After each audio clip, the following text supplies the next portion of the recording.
వరంగల్ ఉప ఎన్నికల ప్రచారంలో పార్టీలు జోరు పెంచాయి. అన్ని పార్టీల సీనియర్లు జిల్లాలో మకాం వేసి ప్రచారం చేస్తున్నారు. కాంగ్రెస్ మార్నింగ్ వాకర్స్ ను కలిసి ప్రభుత్వ వైఫల్యాలను వివరించే ప్రయత్నం చేసింది. 7,000 కోట్ల రూపాయల మిగులు బడ్జెట్తో తెలంగాణ రాష్ట్రాన్ని కేసీఆర్ అనుభవ రాహిత్యంతో 35,000 కోట్ల రూపాయల లోటు బడ్జెట్కు తీసుకెళ్లారని మండిపడ్డారు శాసనమండలి ప్రతిపక్ష నేత షబ్బీర్ అలీ. దీనిపై మరింత సమాచారం మా ప్రతినిధి వెంకట్ అందిస్తారు.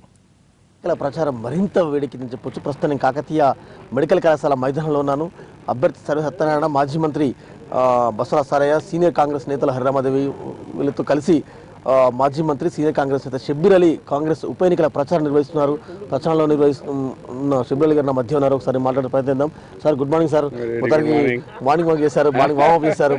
వామప్ కూడా మీరు ప్రచారంలో వదిలిపెట్టట్లేదు అంటే మేము ఇప్పటివరకు సొసైటీలో ఉన్న వీకర్ సెక్షన్స్, స్థలం ఏరియాలో, మర్చెంట్స్లో ఏరియాస్లో పదయాత్ర చేసినాం. ఒకసారి వాకర్స్లో కలిస్తే అన్ని వర్గాలకు సంబంధించిన వాళ్ళు ఉంటారు, బిజినెస్ మెన్ ఉంటారు, డాక్టర్స్, ఇంజనీర్స్, సమాజంలో కీలక పాత్ర పోషించే వాళ్ళు వాకింగ్లో ఉంటారు. కాబట్టి వాళ్ళతో కూడా షేర్ చేసుకుందాం.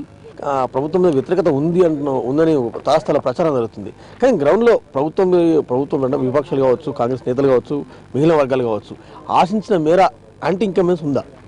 నిన్న పురాణ ఖిలాలో మైనార్టీ సోదరులు వ్యతిరేకించినారు. మొన్న కడియం శ్రీహరి గారికి ఒక రైతు పత్తి ధర లేదు అని రైతు పేరు కుమరయ్య, అతనికి జైలుకు పంపించేసినారు. ఇట్లా రైతులే దాన్ని అడిగితే జైలుకు పంపిస్తే ఇంకా 4 దినాలు ఆగండి, వీళ్ళ గతి ఏం పడుతుంది? రైతులు 3 గంటలకు ఒక రైతు ఆత్మహత్య చేసుకుంటున్నాడు. అంటే ఉద్యోగపరంగా టీఆర్ఎస్ నమ్మారు, వ్యక్తిగతంగా కేసీఆర్ నమ్మారు జనం. కానీ ఏదో చేస్తాడని బాగా ఊహించారు. కానీ గత 5 నెలలు 6 నెలల పాలన తర్వాత కూడా చాలా రివ్యూ చేశారు. చాలా ఒక విజయంతో సీఎం ఉన్నారని ఒక సంకేతం ఇచ్చారు. ఎందుకు గ్రౌండ్లో ఇంప్లిమెంట్ చేయలేకపోతున్నారు? ఆయన ఉపన్యాసానికి ముఖ్యమంత్రి విజన్ అంటే ఆయన చెప్పిందే వేదం. 16 మాసాల నుంచి ఇని ఆఫీసర్లు అంటున్నారు నాకు ఫోన్లు చేసి. ఎందుకంటే నేను 89లో మంత్రి, అప్పుడు వీళ్ళంతా జూనియర్ ఆఫీసర్స్, ఇలా ప్రిన్సిపల్ సెక్రటరీస్ ఉన్నారు. కానీ రిలేషన్ ఉంది. వాళ్ళు అంటున్నారు, ऐसा सीएम हमने देखे साहब, बोला सो बोला, बोला सो बोला, बोला सो बोला.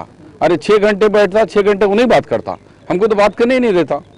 ఇక మేమేం చెప్పాలా? చాలా ఒక ఎగ్జాంపుల్ చిన్నగా చెప్తా. దాని తర్వాత ఈ శ్రీశైలం నుంచి టనల్ తీసుకొని వాటర్ తీసుకొస్తా అంటే ఒక ఇంజనీర్ వేసి, సార్ ఆ టనల్ చేయడానికి వీల్లేదు, అది టైగర్ జోన్. టైగర్ జోన్లో హారన్ కూడా, కార్ హారన్ కూడా అలో లేదు.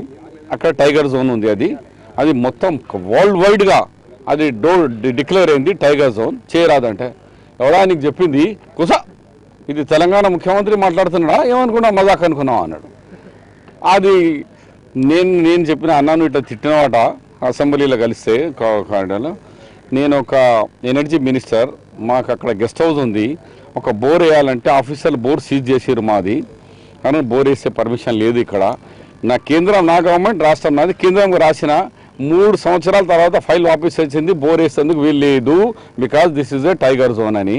నీకు టనల్ ఆడికిలిస్తారా అంటే, షబ్బీర్ అది మీ గవర్నమెంట్, ఇది నా గవర్నమెంట్ చూడు అన్నాడు. ఇక చూసినా ఇంకా 16 నెలలు అయింది. మొత్తానికి గెలుపుపై కాంగ్రెస్ శ్రేణులు, కాంగ్రెస్ నేతలు ధీమా వ్యక్తం చేస్తున్నారు. Camera person Raj Kumar, Venkat, NTV, Warangal.